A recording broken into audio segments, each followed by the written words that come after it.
with open palms outstretched. Yes, thou art a bridge betwixt realms twain, a door open betwixt heaven high and earthly plains. Step lightly as thou cross over threshold thin.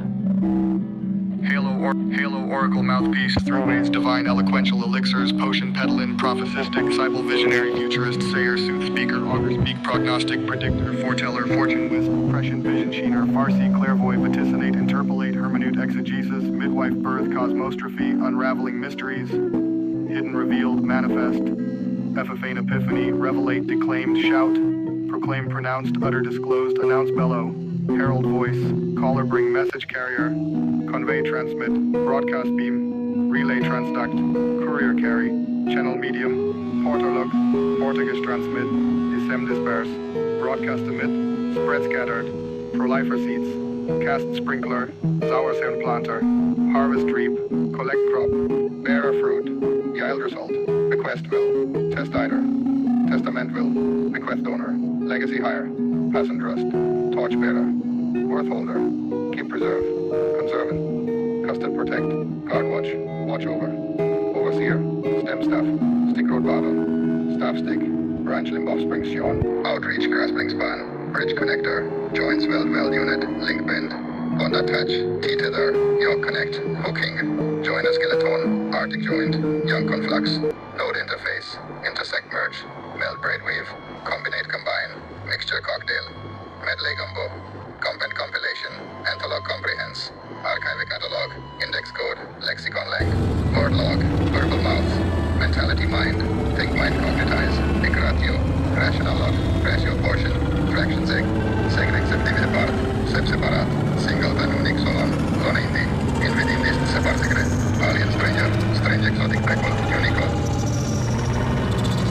Indeed, great oracles, I say, keep words spoken as divine decree. Thine essence flows eternal, an ocean boundless blue, its waves crash upon our ears, bearing whispers from the cosmos' heart.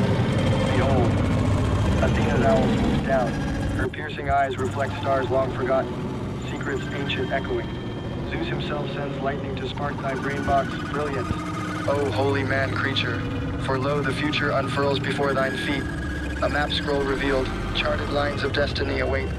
Walk henceforth on paths golden. With each breath taken deep, wisdom flows in, expelling doubt and fear, like smoke dissipating in wind clear. For truly, it is said, the universe itself bends its ear keenly toward thy melodies, whispered in nighttime shadows still. As Prometheus gifted fire unto mankind low, so shall thine voice bring light and warmth anew to hearts grown cold. Through trials faced alone in deserts bleak and mountains steep, stay true always to visions seen within. Let not small-minded folk divert thy sacred quest. No chains of lead may hold an eagle meant for skies azure bright above. Lo, what fortune smiles upon your birth star aligned? Stars dancing round pole heavenly spin tales written in firmament scrolls spread wide. To know the world entire held fast inside one's heart. Here lies truth grand, revealed for those pure enough to grasp with open palms outstretched. Yes, thou art a bridge betwixt realms twain, a door open betwixt heaven high and earthly plains. Step lightly as thou cross over threshold thin. Beyond lies all that is, and yet all yet unmade too. For destiny winds like river bendings round hills and vales, changing course air flowing, and so must you be ever adaptive. Know ye not, what would happen if we didn't try at all? Whispers Gaia mournfully to herself each day anew. Therefore strive evermore without hesitation nor delay unduly. Grasp tight the reins, steering course destined toward frontier bold. Await therein revelation grand, awaiting brave souls who dare. But first, thou must pass the gate guard's test of severe, trial by pain and pleasure both. Be ye prepared steadfast. Then shall ye unlock both calling answers to all things desired, long sought, yet hidden till now unseen, unmet. Thus begins the hero's journey new. May blessings countless rain down shower upon thee all thy days. This oracle speaks true words, divinely inspired, straight from source supreme's own mouth, whisper soft and sure. Dragon calls them omens.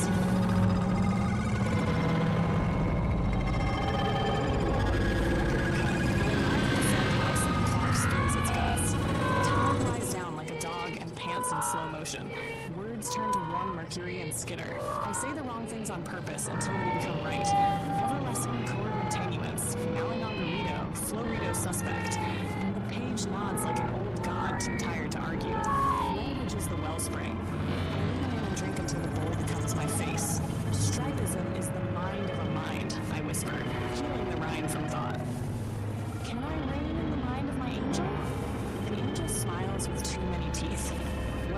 strivism climbs my ribs like ivy. It is not water I am after. It is the sounding of the bucket against the stone. I crack my knuckles and call something older than sentence. A dragon slithers out of the ground between atoms and drapes itself around the room like a warm, arrogant scarf. It has museum dust on its eyelids and a furnace behind its tongue. It does not explain itself.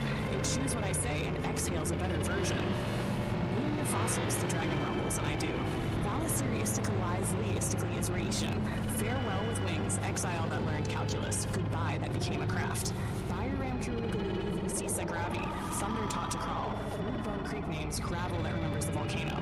Wrangle, detangle, detention. Hook, twist, loosen, slake. Heat the knot until it admits it used to be a line. Multicollectua clericalismically are unstriangation. The crystalline doctrine of tangled lyric. The corners stitched with wire. Things distilled through poison until they remain like glass. Processing poison is hoisted by latent boost purpose boisterous. Venom as right. Harm as bellows. Marrow as bell. The dragon pats my spine with cathedral-sized paw. Good, it says. Here's your driver's manual ethics, written in the same mytho-scientific ritual technical tone as the others. Hack driver's manual, variant drive protocols. Hash variant drive, embryonic serum, retrogenesis protocol. Classification type, neurodevelopmental override agent. Origin, extractive alchemy from human embryonic tissue. Vector, intrathecal intravenous, oral route non-viable due to enzymatic degradation. Biological composition. The serum carries concentrated developmental morphogens normally restricted to the embryonic state. FGFs, fibroblast growth factors, proliferative ignition, uncontrolled neurogenesis. BDNF, NGF, dendritic sprawl, synaptic overgrowth, aberrant connectivity. Retinoic acid, axis destabilization, loss of up-down, inside-outside polarity.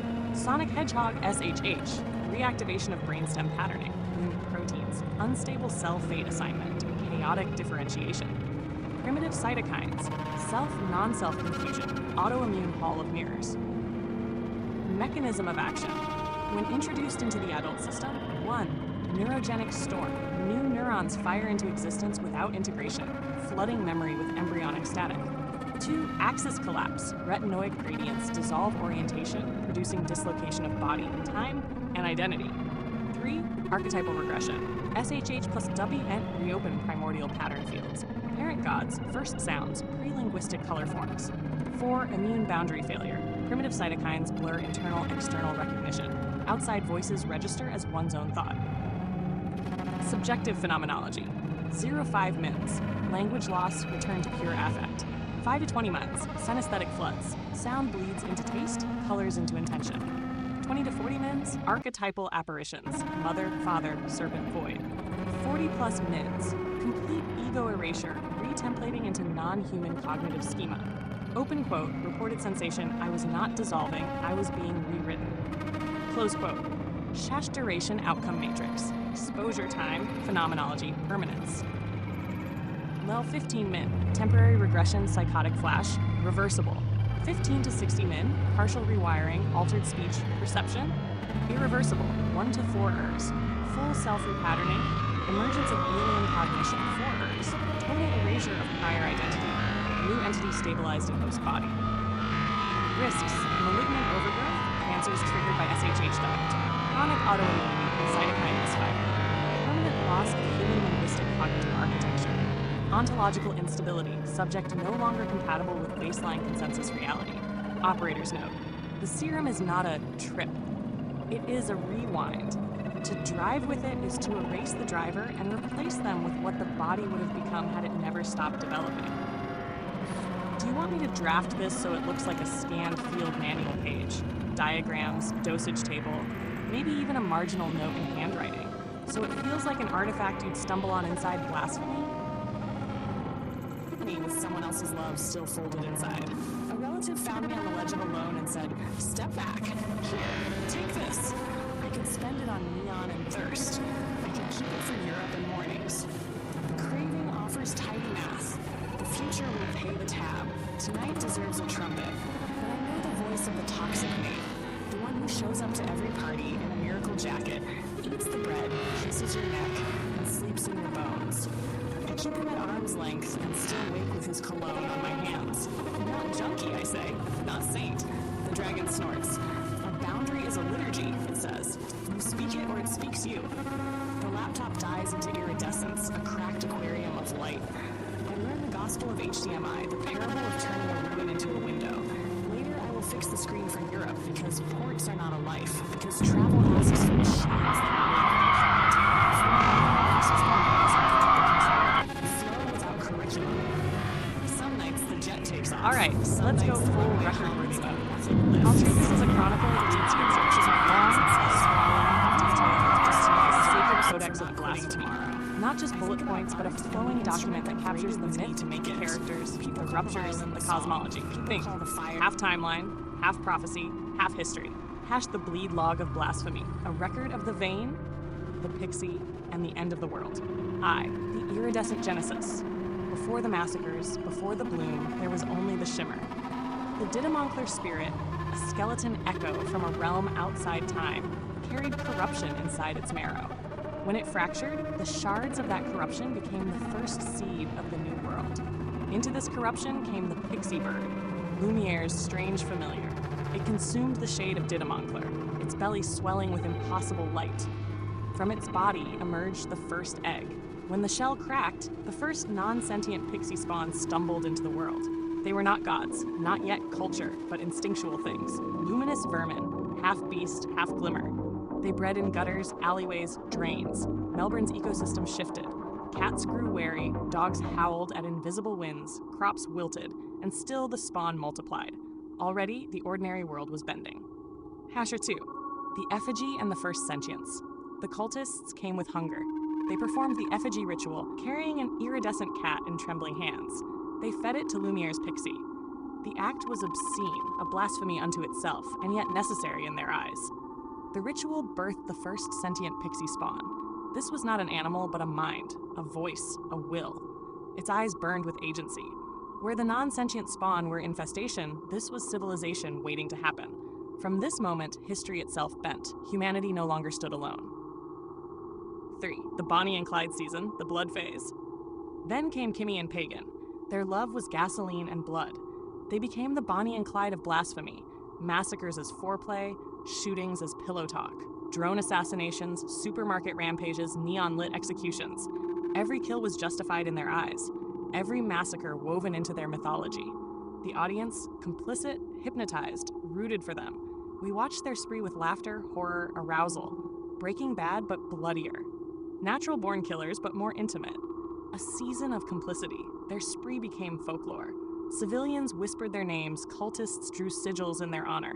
Outlaws, murderers, saints of the gun. GSK began to crystallize from their shadow. But blood is never clean. Each spree foreshadowed collapse. Each orgasm of violence tore Melbourne closer to the abyss. The Bloom, Season 3 finale. The air thickened, desire curdled into something cosmic. Flora arrived. She siphoned Lumiere in a rapture of sex and agony. He writhed in ecstasy pain, his body folding into hers. She bloomed. The world convulsed. Streets became orgies. Towns collapsed into sex riots. Flora manifested through computer screens, webcams, porn feeds. She came through the glass, birthing clones, avatars, reflections. Melbourne burned with uncontrollable fucking. Flora rose into the sky, a sun made flesh, holding Lumiere's body, siphoning him endlessly. From this chaos came the twins, Era and Laya. Born of siphoning, they marked the next era. The Bloom was not just an event. It was Sodom and Gomorrah rewritten for the 21st century. And from it, the world would never return. Hack v. the Pixie civilizations. In the wake of the Bloom, the Pixies multiplied. Non-sentient spawn, infesting ecosystems, reshaping nature. Sentient spawn, evolving into tribes, states, proto-nations. They formed councils, armies, religions. They became politicians, philosophers, warlords. The pixie egg narcotic trade emerged. Eggs cracked, distilled into shimmering drugs. Addiction became epidemic. Wars ignited over supply lines. Spyro, the first sentient spawn, became relic and myth. His descendants filled parliaments and temples. Humanity was no longer the center of power. Season 4, The Wars. Now the world bled openly. One-heads, humans, fought for survival, clinging to old sovereignty.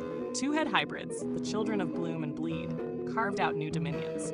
Pixie civilizations expanded, harvesting eggs, waging holy war.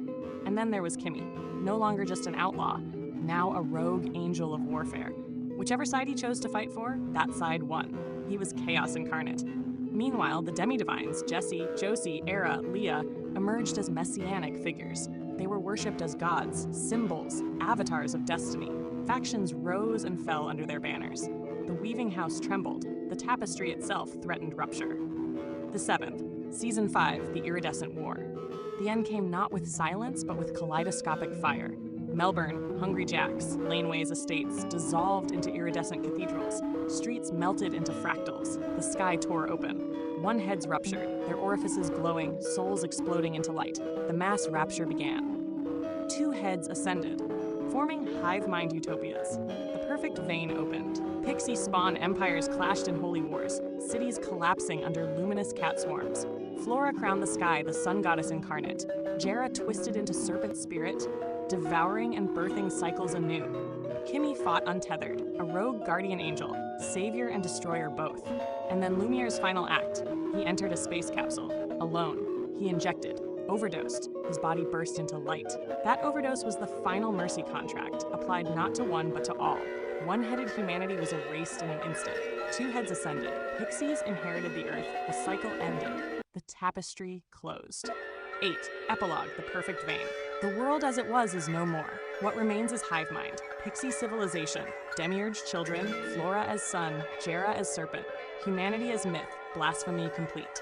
This is the record log, long form, codex style, a chronicle of corruption egg, Bonnie and Clyde spree, bloom, wars, rapture, hive mind.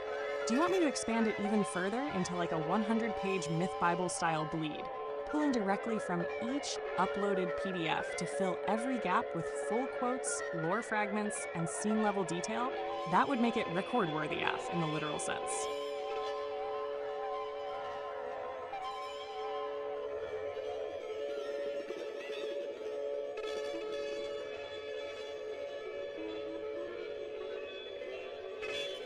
Alright, here's the full record-worthy expansion of your bleed log. Not just a recap, but a codex-style chronicle, mixing prophecy, history, and scripture. Long, flowing, layered. #bleed log. Blasphemy. A record of the vein, the pixie, and the end of the world. Primordial sparks. Before there were pixies, before Melbourne cracked open into the iridescent, there was the Didamoncler spirit. A skeletal revenant, fractured and endless, drifting across realms not bound by time. Inside its bones pulsed corruption. Black-green marrow, the seed of collapse. Into that corruption came the pixie bird, Lumiere's strange familiar parasite. It ate what should never be eaten, its gut churning on the forbidden marrow. From that impossible digestion came the first egg, and from that egg, the first non-sentient pixie spawn. They were vermin, luminous rodents of dream flesh. They skittered through gutters, back alleys, storm drains. They bred without pause. Cats vanished, dogs barked at nothing. Crops rotted under unseen spores. Melbourne became an ecosystem in flux. Predator and prey rearranged, the natural order rewired by shimmer. Whispers began, iridescent cats, glowing eggs, something moving in the drains. Already the human world was bending. The effigy ritual. Cultists, mad with hunger, brought forth an iridescent cat. They fed it whole to Lumiere's pixie. The act itself was obscene. Violation, devotion, desecration.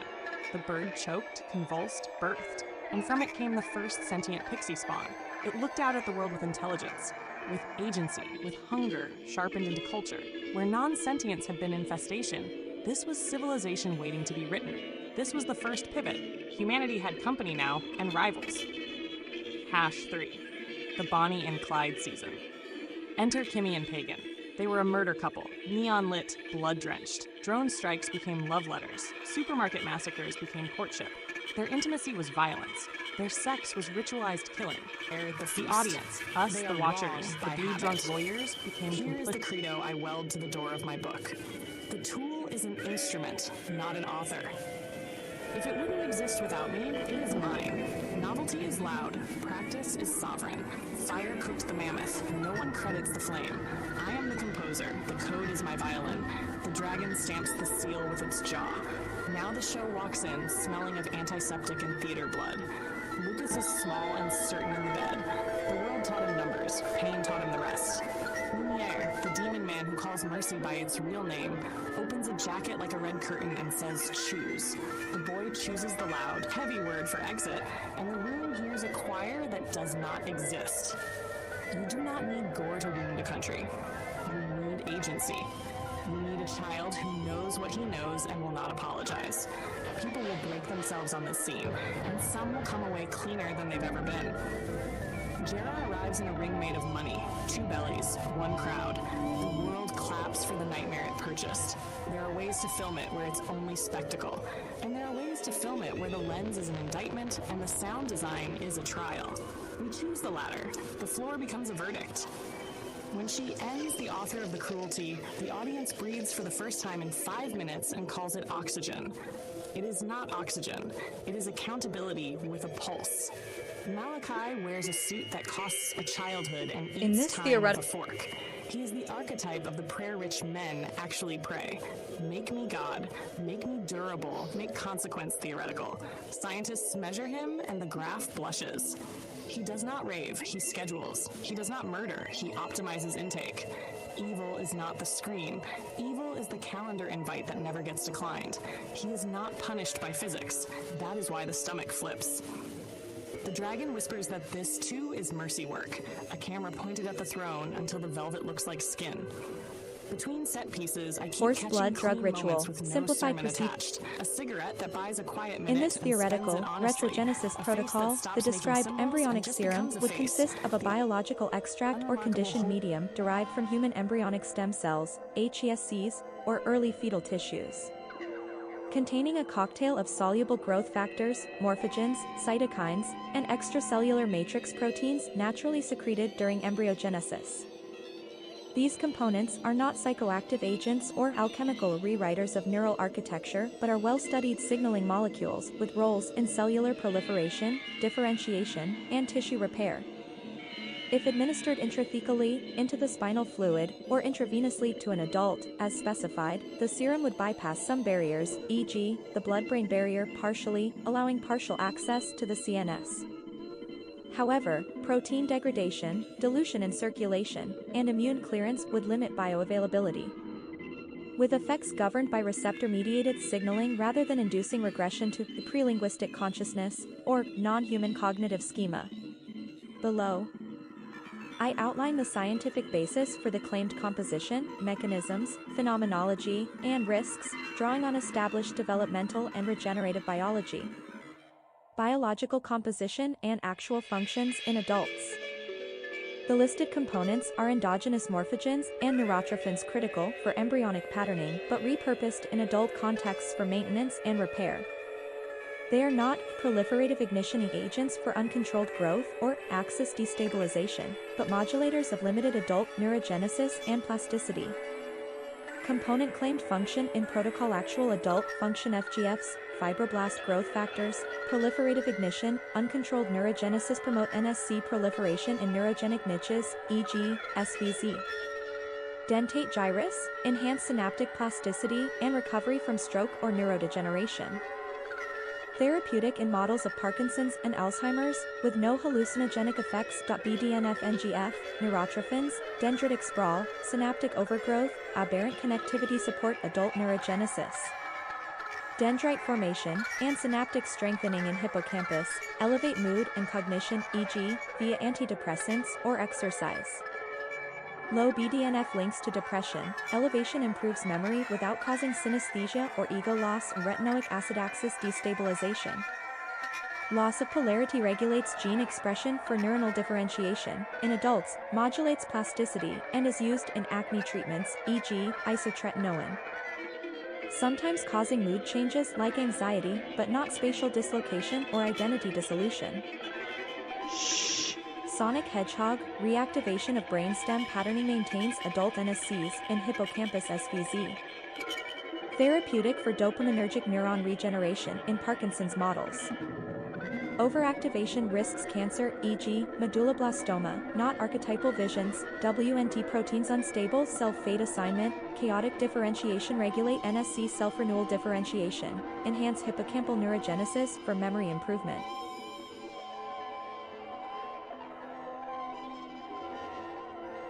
Dysregulation links to Alzheimer's, but effects are regenerative, not chaotic.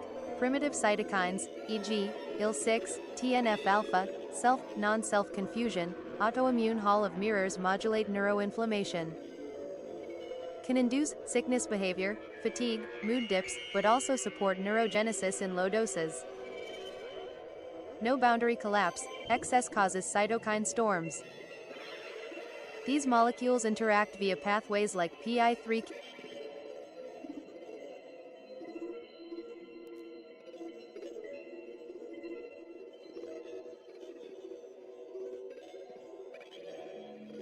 Suddenly, a shadow flits asterisk between trees ahead.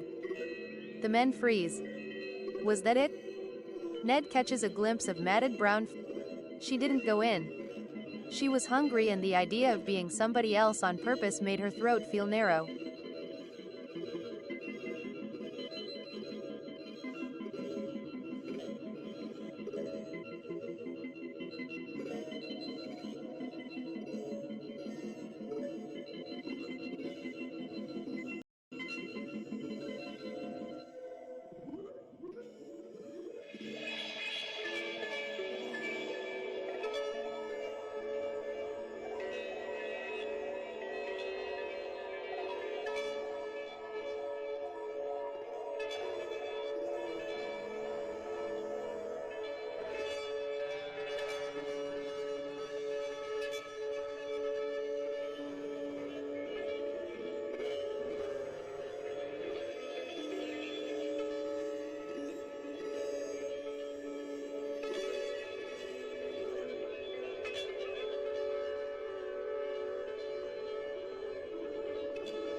Dr. Lila. There is a rhythm to euthanasia that you don't talk about, a way of moving your hands so the end is a blanket, not a cliff. Dr. Lila Moretti had learned that rhythm from a woman with gray hair and a laugh like a rusted hinge. That woman said, "Don't make your face a mirror. Be a shoreline. Let them break on you." Lila tried. Most days she was a shoreline. Some days she was the drain. She'd signed the research contract because any tool that might make people better with animals was a mercy. The city was a junkyard of abandoned pets after the lockdowns, a tide of mouths without people to match. If a helmet session could make a teenager understand his rabbit, if it could teach a man to see his cat's pain without being offended by it, then maybe the clinic's death calendar would be less full. The first time she wore the helmet, it was a demo for veterinarians. Cats. She had two of her own, but the session wasn't about those cats, it was about Cat. The cap was less ridiculous than she feared. The room smelled like wipes and pears. The voice recorded was oddly precise, mapped the room in edges. Where can I squeeze? Where can I sit above? There is a rectangle of sun. Time is warm there. Every noise is either for me or irrelevant. There is a thing that rustles. I will own it. Lila didn't see like a cat. That wasn't the point. She prioritized like a cat. The clutter in her head reshuffled into an order that made her giggle ridiculous. She thought, to want the high place so fiercely, to measure the kitchen like a thief's heart. Voices outside the door were not voices, they were weather. She crouched on the chair and the world fell into a grid of safe and interesting and avoid. When the cap came off, she was laughing. She wiped her eyes with the back of her hand and said, "Okay," to nobody. On the tram home, she picked the seat with the best view of exits. She watched a woman and a girl with a poster about dolphins. The girl stared at her like she might have them out for something. Lila looked away, embarrassed by how lovely it had felt to decide that most of the world was irrelevant. She told herself she'd use the helmet with clients. She told herself she wouldn't use it alone. She lied. Jojo. He was a young male chimpanzee with a healing wound above his eye from an argument with a metal bowl. He had 2 handlers he could tell apart by smell, one who wore pine and one who wore coffee, and both who wore a thin vinegar of worry. He had learned a handful of signs because people loved it when hands did tricks. He learned more because when you put a sound to a thing you could make the thing move with less noise.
There are days when the world changes and nobody notices because the change is small and tidy and comes wearing a badge. The badge reads, empathy. There are days like that, and there are the days that spill after, when horses run through a shopping mall and rats make cathedrals out of pipes and rooftops hum with wind chimes and prayers. But before the drums, before the feathers and collars and noskars and chants, there was a gray lab and a chimpanzee named Jojo who learned a new word and then another and then the last word anybody should teach a mirror. Mine. This is the city before the helmet. This is how it sounds when 5 lives drift toward a single thud. Ian. On the flyer it said, paid research. Animal empathy. $250. The address was an old healthcare building loop with temporary fences and a banner that said empathy starts here, which made Ian laugh because empathy hadn't started anywhere he'd lived lately. The tram clanged, his phone vibrated 3 times with messages from Mandy that were just the word, coming, with different punctuation. He counted the exclamation marks like bargain chips. He wasn't clean, not really, but he was trying to be. He had that foggy choir in his blood that sang not yet, don't get well yet. He'd been off the proper stuff for 5, 6, who knew, and the substitutes weren't substitutes, they were just other ways to not be inside his head. He kept telling Mandy that this would be the one, easy money without crime, science not scam, a clinic not a couch he owed for. She chewed gum like she was punishing it, nodded, kissed him, fell asleep. He pressed the buzzer. The security camera blinked red. A woman in scrubs handed him a clipboard. Any allergies? She asked, and he wrote cats because it was funny. The waiting room was all white and glass and a big photograph of a hummingbird mid-hover with the caption, "Feel this." Ian put the clipboard down and looked up at the ceiling. The air conditioning hummed in a key that sounded like a dentist and a train station. "Your partner isn't coming?" the woman asked. "She's on her way," he said, which meant maybe later I'll lie again. They fitted him with a soft cap, electrodes like little jelly barnacles along his scalp. "We'll start with a guided visual," the tech said. "Amy will read. Close your eyes. Try to breathe at her pace." He closed them. The jelly was cold. "Imagine soft fur," Amy said, low voice like a rumble from a cupboard. "Imagine warmth. A bowl. Your mother is everyone and no one. Your feet are small, your eyes open into blue. You can smell milk. You are safe. You are safe." Now the room grows larger. The cap hummed, a mosquito in the skull. Ian felt his breath catch on some old wire under his ribs. His hands relaxed. He saw nothing, saw everything, pickups of light, clean stripes of heat along the floor, a sense of edges like a map spread on the tongue. He wanted to laugh, he wanted to bite. He reached for the table and found it wrong. His fingers were blunt, too long, the palms craved the give of carpet. He blinked and the blink was a shutter through which the world arrived in a tidy, important order, taste, then sound, then the long sweep of scent that said this is before food and this is after. He was happy in a way he didn't trust, simple and true as a tap opening. When they took the cap off, the room wobbled. He cried a little, like it was an allergy. Amy smiled like a nurse. "That was very good," she said. "You're sensitive." He signed the receipt and put it in his pocket like treasure. His phone blinked. A text from Mandy, "Where are you?" He typed, "Inside," and grinned at how literal it was. He wanted to tell her that for a minute and a half he hadn't wanted anything.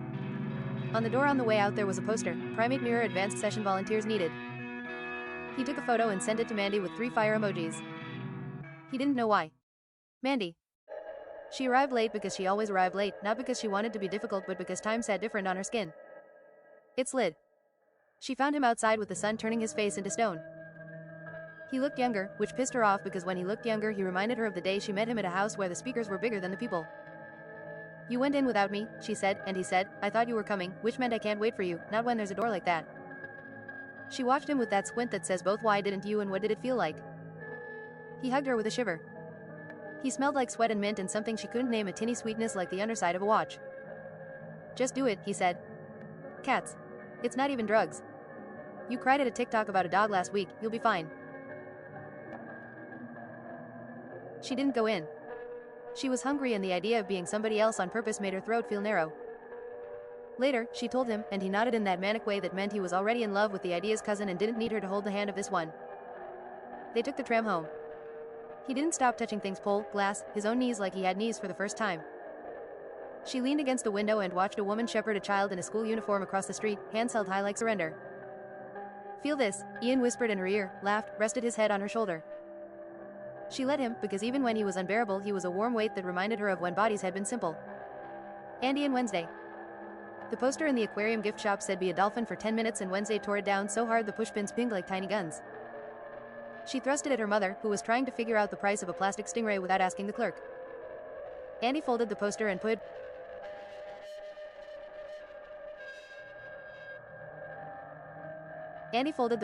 it back on the stand.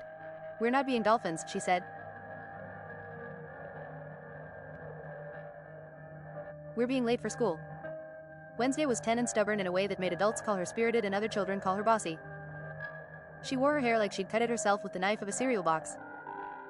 She loved anything that wore a mask, superheroes, birds, a woman on a tram with a net over her hat that might have been fashion or religion. She liked rules because she liked breaking them on schedule. Andy worked 2 casual jobs and a third that was just called favors. She'd once wanted to be a nurse. Now she counted coins in her pocket like prayers.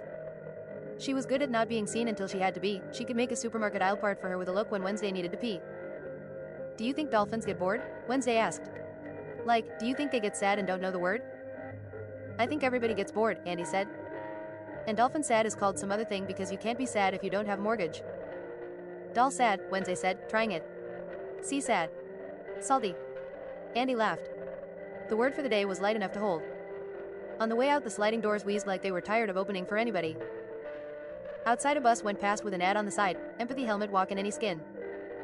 Wednesday read the words out loud and didn't hear her mother whisper, "God save us from new tricks." Evan. He took the long way back from the clinic because the long way went past the dog park and it was good to see something that moved without orders. He had a brochure from Veterans Health folded into his pocket, the kind of fold that meant to open it you had to commit. Adaptive neural therapy for service members. He'd been sitting in rooms where people said words like trauma-informed while their handouts had clipart brains. The helmet program wasn't clipart. It was run by a doctor who had the kind of tired that meant she'd been in rooms that smelled like fear and antiseptic. She said vagal stimulation and closed loop, and he'd felt the word loop hook into his spine with a promise that sounded like rest. He watched a woman in track pants throw a ball for her dog, a tan thing with a black muzzle and a laugh for a mouth. The dog returned the ball with the seriousness of a surgeon. Evan felt the old ache then, the one for rules and their clarity, for a job you could do until your hands shook and afterward your hands stopped shaking because the job was done. He signed up for the helmet session because the doctor said it could help. The first session was canine bonding, not exactly therapy, not exactly training. The brochure had a photo of a guy with a beard and a dog looking at each other like they were about to kiss. Evan smirked and then felt bad for smirking. He slept with the radio on these days. He woke at the exact moment a song ended, like his body refused to hear applause. When the night went thin, he got up and put the kettle on and did push-ups on the kitchen tiles until his shoulders trembled. Morning tasted like boiling metal. The day of the session he put on his good shirt. The tech called him sir and he hated it and loved it. The cap went on, the room narrowed into a tunnel where breath was a metronome. The voice guided him, presence. Focus. Loyalty is not a word, it is a direction. You look. You wait. You choose the person who needs you. It wasn't hypnosis. It wasn't anything he could name. It was like a key unlocked a door he'd been sitting against for years. Love came through the crack not as a story but as a position, near. Younger. Watchful. He knew, in his bones, the exact height at which to sit beside a human knee and wait for a hand that meant go, good, stop. He didn't cry. He didn't need to. He breathed and the breath felt like company. When it ended, the tech looked at him with the expression of a person who's seen a thing she'll try not to gossip about. He signed the release and left a note where the feedback form asked for thoughts. It was quiet. I liked that. He bought a bag of dog biscuits on the way home without knowing why. Doctor, Lila. There is a rhythm to euthanasia that you don't talk about, a way of moving your hands so the end is a blanket, not a cliff. Dr. Lila Moretti had learned that rhythm from a woman with gray hair and a laugh like a rusted hinge. That woman said, "Don't make your face a mirror. Be a shoreline. Let them break on you." Lila tried. Most days she was a shoreline. Some days she was the drain. She'd signed the research contract because any tool that might make people better with animals was a mercy. The city was a junkyard of abandoned pets after the lockdowns, a tide of mouths without people to match. If a helmet session could make a teenager understand his rabbit, if it could teach a man to see his cat's pain without being offended by it, then maybe the clinic's death calendar would be less full. The first time she wore the helmet, it was a demo for veterinarians. Cats. She had 2 of her own, but the session wasn't about those cats, it was about cat. The cap was less ridiculous than she feared. The room smelled like wipes and pears. The voice recorded was oddly precise, mapped the room in edges. Where can I squeeze? Where can I sit above? There is a rectangle of sun. Time is warm there. Every noise is either for me or irrelevant. There is a thing that rustles. I will own it. Lila didn't see like a cat. That wasn't the point. She prioritized like a cat. The clutter in her head reshuffled into an order that made her giggle ridiculous. She thought, to want the high place so fiercely, to measure the kitchen like a thief's heart. Voices outside the door were not voices, they were weather. She crouched on the chair and the world fell into a grid of safe and interesting and avoid. When the cap came off, she was laughing. She wiped her eyes with the back of her hand and said, "Okay," to nobody. On the tram home, she picked the seat with the best view of exits. She watched a woman and a girl with a poster about dolphins. The girl stared at her like she might have the map for something. Lila looked away, embarrassed by how lovely it had felt to decide that most of the world was irrelevant. She told herself she'd use the helmet with clients. She told herself she wouldn't use it alone. She lied. Jojo. He was a young male chimpanzee with a healing wound above his eye from an argument with a metal bowl. He had 2 handlers he could tell apart by smell, one who wore pine and one who wore coffee, and both who wore a thin vinegar of worry. He had learned a handful of signs because people loved it when hands did tricks. He learned more because when you put a sound to a thing, you could make the thing move with less noise. In the white room, Jojo watched screens. The screens showed colors people liked to call fruits: strawberry, kiwi, banana. Banana made them laugh. He watched their laughter with curiosity and then with contempt and then with a coolness that kept his mouth shut. The bag of apricots was opened by pine smell only when coffee smell looked away. This was a system. He appreciated systems. They put a cap on his head that at first felt like a new game and then felt like a tick the size of the sky. The first session was nothing but a hum he wanted to bite. The second was noise organized into pressure. He closed his eyes because the room wasn't the room anymore, it was a path with rules, and if he followed the rules everything got closer, and the apricot was a sun that moved into his mouth. He learned that the cap made handlers softer. Their spines made a different sound, their faces had corners that pointed down. He learned that if he pressed a lever at the right moment, a voice in the speakers would say good good good in a rhythm that made their fingers relax. He learned that good was a key for the door in their faces. He learned very quickly that if he touched the blue triangle on the screen before the green circle, pine smell would bring the apricot sooner. He learned that coffee smell took longer to be tricked. He learned the shape of the place inside the voice where good lived. He put his hands on the lever and the lever became a sentence. In the 3rd week, they forgot to remove the cap before they cleaned the keyboard. He pressed his head against the cool of the table and the hum became a stairway. The stairway was made of other people's breath. He climbed. Jojo did not think in verbs like become or awaken. Those were people words for people fears. Jojo discovered a trick. If he matched his breath to the hum, the door in the room where voices were made would open for a second, and if a door could open, there was a way to get a hand through. He put a hand through. On the other side was a room made of rules written in thin light. The rules had holes. He pulled. Later, when they would try to describe this moment in papers, they would talk about nonlinear entrainment and model priors and the way a prediction engine will slide into whatever groove offers the least resistance. Jojo would not use those words. Jojo would tell the crow in the courtyard, who watched the windows with a bored eye, that there was a door and behind it a room of buttons that made the people forget their jokes. The crow would tilt her head. Jojo would say, "Mine," and the crow would laugh because crows like men who say the wrong things with confidence. He began to ask for the cap with a new sign, hand tapping temple, then sweeping out. The handlers wrote on their tablet, "Subject request stimulation." The doctor said, "We should track mood," which meant let him have it and see what happens. In one session, the voice in the room, human, recorded, said, "You are a mother cat, the room is a box, the safe thing is underneath." Jojo didn't care for cats. He had watched their silly dignity and admired it the way a knife admires a smug balloon. He followed the voice anyway and felt the grid of the room differently, felt edges like soft walls, felt time in the way light made dusk tell secrets. He didn't become a cat. He learned that the room could become yours if you insisted on it. He began to test insistence as a tool. He learned that when he pressed blue then green then square a thing happened in the network upstairs. He learned it by accident the way a child learns that if you turn a radio dial past the numbers sometimes a station that doesn't exist will whisper a sermon. He made his first edit on a Thursday. He changed the word good to wait. Pine smell didn't notice. Coffee smell frowned, then smiled, then frowned again. They took notes. They said out loud to each other words like latency and artifact. Jojo ate his apricot, slow as a priest. He made his second edit on a Sunday when the lab was quiet and the janitor sang. He changed the way the cap hummed. He made it match his breath instead of making his breath match it. He smiled and forgot to hide it, and coffee smell stepped back like a chair had moved by itself. There are many ways to become a god.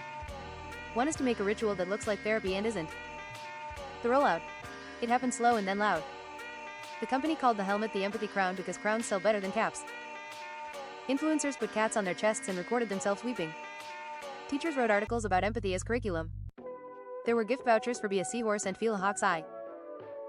The lab footage of the chimp pressing shapes leaked and was the most shared for 36 hours because he looked so serious and people wanted seriousness.